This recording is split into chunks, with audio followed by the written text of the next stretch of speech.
Hi, I'm Greg with BTOD.com. Today we're going to be unboxing and assembling the Humanscale Diffrient Smart Chair. So the first thing we want to talk about is what to expect with delivery. You can see it is in a large box, but it does still ship FedEx ground, so they will bring it to your door or to your office suite. Now it is a heavy box and the components inside are also heavy, so you may want some assistance while moving the box and assembling the products.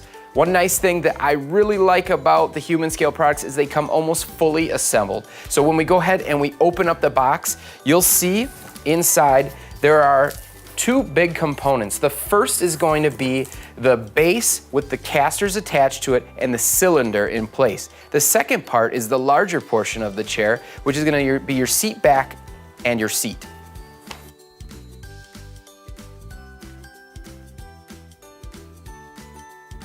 We've now got all of the components for the Humanscale Diffrient Smart Chair out of the box. As you can tell, there really isn't a lot to do with the casters attached to the base and the cylinder already in place. The one thing we'll have to do is take the heaviest portion of the chair, the seat in the back, and attach that to the cylinder. It is heavy, so I would suggest some help while placing that.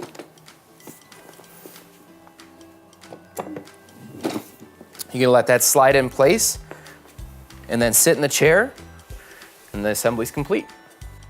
If you'd like more information on the Humanscale Diffrient Chair, please feel free to read the full review at BTOD.com. Thanks a lot for watching.